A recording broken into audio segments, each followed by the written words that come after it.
sitwasyon, alam nyo kung nasaan si Kibuloy. Hindi lang kayo makapasok kung nasan siya kasi bawal yung lugar na yun napasukin. So ang ginawa nyo, hinostage nyo ang KOJC, pinahirapan nyo yung mga member ng KOJC na alam nyo hindi matatanggap ni Pastor Kibuloy na ginaganon yung kanyang mga missionaries. Maski ako, kunyari ako si Kibuloy, tapos may pamilya ako, yung pamilya ko hinostage, kinakawawa, lalabas ako for my family. Oo, totoo. Diba? Hindi, wala akong pakialam sa sarili ko, lalo na kung may edad na rin lang naman ako at ilang araw na lang yung ititigil ko dito sa mundo. Pero grabe naman, sap pa yung pinadala, di ba? Overkill na yun eh.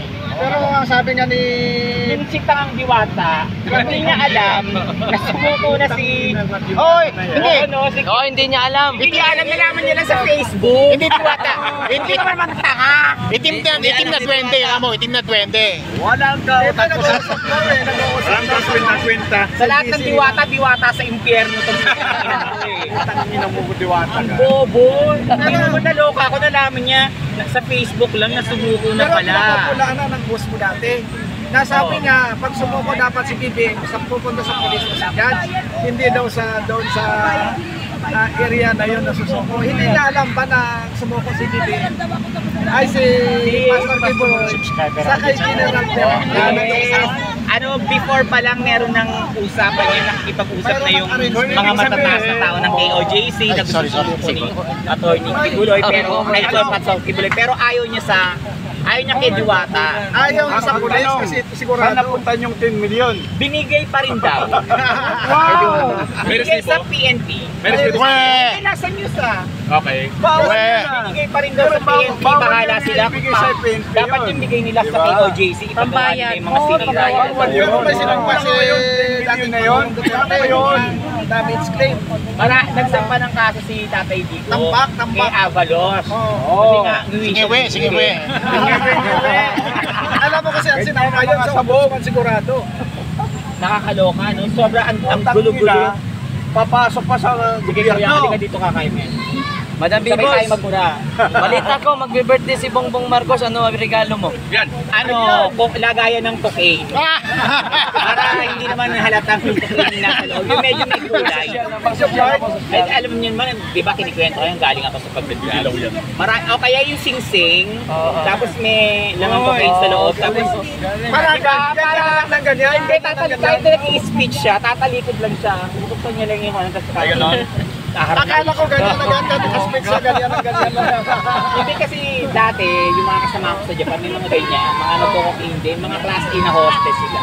Nasa sing-sing lang, tapos kinakaskas lang nila sa ganyan. Kaya yun ang iriregalo ko sa kanya, baka kay Lisa yung sing-sing, kay ano yun. Pero lagyan mo tawas. Tawas ang nasa loob. Eto na, inilipat na raw ang ating pastor sa Quezon City Jail. Nasa Quezon City Jail na siya. So pwede na siya dalawin doon. Ang nakakaloka, si Alice Guo nasa Prami. Ang bata-bata pa. Yung matanda, lalagay nila sa Quezon City Jail. 70 plus na rin naman. Meron na yata ang arrangement kay Alice Go. Kakanta na kahit anong request na kanta Eh, yun naman na eksena, hindi naman yan susuko, hindi naman yan talaga nahuli, sumuko yan.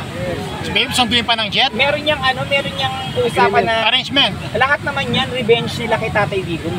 Yung ginagawa nila ngayon, kung iisipin nyo, huwag tayo magpakatanga ha.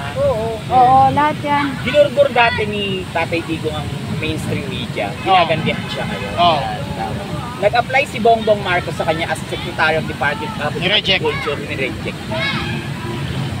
Sinabihan siya ni Tatay Digong na weak. Nagbabangag. Ilang congressman ang ginurgur din ni Tatay Digong ng mga buwaya. Ngayon, ayaw nilang mapabalik ni isa sa mga Duterte. Kaya ang ginugurbong nila para ma-impeach ay si P.P. Sara. Pero may announcement sa ID ngayon. Naku! Drama lang. Bakit? January. Kung gusto niyang gumalaw, noon pa siya gumalaw. Pinaghintay niya pang maging ganito yung eksena. Alam niya naman na nagdodroga yung kapatid niya. Sa kanya galing yung informasyon. Paano yun, mami, kung masakasakaling gumalaw siya, baka madamay siya, kaya hindi siya gumalaw, ganun ba yun? Talagang madadamay siya. At syempre, sinasabi nga natin na blood is thicker than water, hindi niya pababayaan yung kapatid niya. Hindi niya pababayaan yung kapatid niya. Pero kasi once, lagi ko nga sinasabi, kapag ikaw tumakbo kang politician at naupo ka, naluklok ka, ang family mo ay hindi na first priority mo. Ang first priority mo ay ang Pilipino, yung constituents mo. Tama yan. Diba? Tama yan. Kaya ka tumakbo para paglingkuran ng taong bayan, hindi para paglingkuran yung pamilya mo at hindi para pagtakpan yung baho ng pamilya nyo. Yan ang totoong politicians at totoong gustong tumulong sa bayan. Tama. Diba? Bakit sila tumakbo? Katulad ng 740 hectares din sa Ilocos. Gusto na naman nilang mapunta sa kanila. O, hindi binigay. O, kaya sila tumakbo para makuha yung mga frozen assets nila sa ibang bansa. Eh, mamamatay na rin lang naman kayo. Bakit kailangan ba ng kayamanan? Ay, paano yung mga Yung bang tatay mo, may nagawa ba yung kayamanan nyo? Na-revive ba yung buhay nyo? Hindi naman. Kundi pa dahil kay Tatay Digong, hindi pa yung sa tipingan ng mga bayan. Ay, sabi niya yung pero yung mga descendant nila. Descendant niya yung mukha niya. Naku, tatay. Mas marami tayong nagugutom dito. Tignan niyo Tama. Ilan, sa ilang araw na peace rally ng tagaliwasan ng Bonifacio, ilang homeless mo ang napakain namin. Tumaba na nga eh. Diba? May nakita ko dyan, linilipad na ng hangin. Mayroon Sa sobrang kapayatan, linilipad ng hangin. Ngayon, Okay. ang matabanan, ganito na kalaki. Saka isa pa, nakakatulong din tayo. Dito naging malinis dito. At yung mga nagtitinda, di ba? Diba? Nabibili mga paninda nila. Malaking Sa bagay totoo lang, yun sa malaking mga- tulong sa mga homeless. Yung pumipila sila at hindi po namin pinagdamutan ng mga homeless dito. Hindi kami alta-alta, dear Pebbles, hi dear, yung mga ganun-ganun. Walang ganun. Sabi mo dun ng Ma'am Pebbles, kaya doon na yung wala na daw kasi pang-pakain. Hindi po kami mauubusan ng pangkain. Dahil... Maraming bigas galing kay Romualdez. Tama. Maraming supply. Meron kayong 5,000 pesos at 5 kilong bugas. Ayun. Wala ko sa ni Bilya. Bigyan ng jacket yan. Pero hindi niya pera yun. Hindi niya yung pera. Hindi mo pera yan. Eh, pinuking na ni Vicky Sara kung sino lang ang mahawak ng pera. Yes, ganun ako. Saldi ko Siya. Tambalos to. O, di ba? Anong karapatan mo na hawakan yung pera ng ng bayan? At pinababayaan mo naman, bongbong. Ayun yung pera yan. Hindi mo pera yan. Nabuhay na lang kayo sa pagnanakaw. Kanina napadaan ako sa Congress pala yun. Sabi ko sa Grab driver, hindi pa sabi ko sa Grab, Kuya, diyan ba sinuting yung money case? Ay, hindi Congress po. Ay, sorry, akala ko hindi. Hindi ata sila sinikot ni Congress pala yun. Inday Sara sa hearing eh. Mami, thank you so much. Oo, diba? Okay. Punta kayo sa EDSA Friday group. Nandun kami sa EDSA sa Friday. Saan tayo doon naman sa bridge? Yes! Kasi may bakod na. Oo, hinarangan na nila. Ay, Kuya Balls, may nagtatanong, dati mo daw bang kaibigan si Lisa? Yes. Yes daw, yes. Silang dalawa. Kita mo, ako lang sa Nakuha na pala CCTV yung siya. vlogger na pinasalamatan niya sa Thanksgiving. Ang binanggit niya na pangalan sa lahat na nag-vlog ha, RJ Nieto and Pebbles ko namin.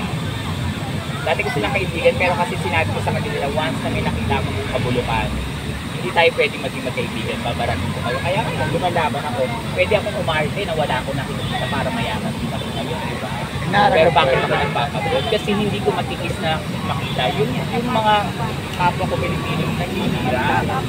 Sanay po ako sa hirap. 23 years ako humiwalay sa magulang ko para magtrabaho.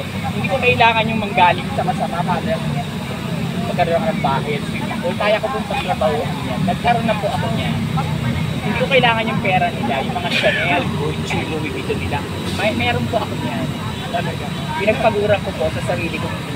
Binenta ko yung katawan ko sa Japan, nagpok-pok po ako doon. Miss Peoples, nabanggit mo na rin lang na kayong dalawa lang ang pinasalamatan nitong mag-asawa.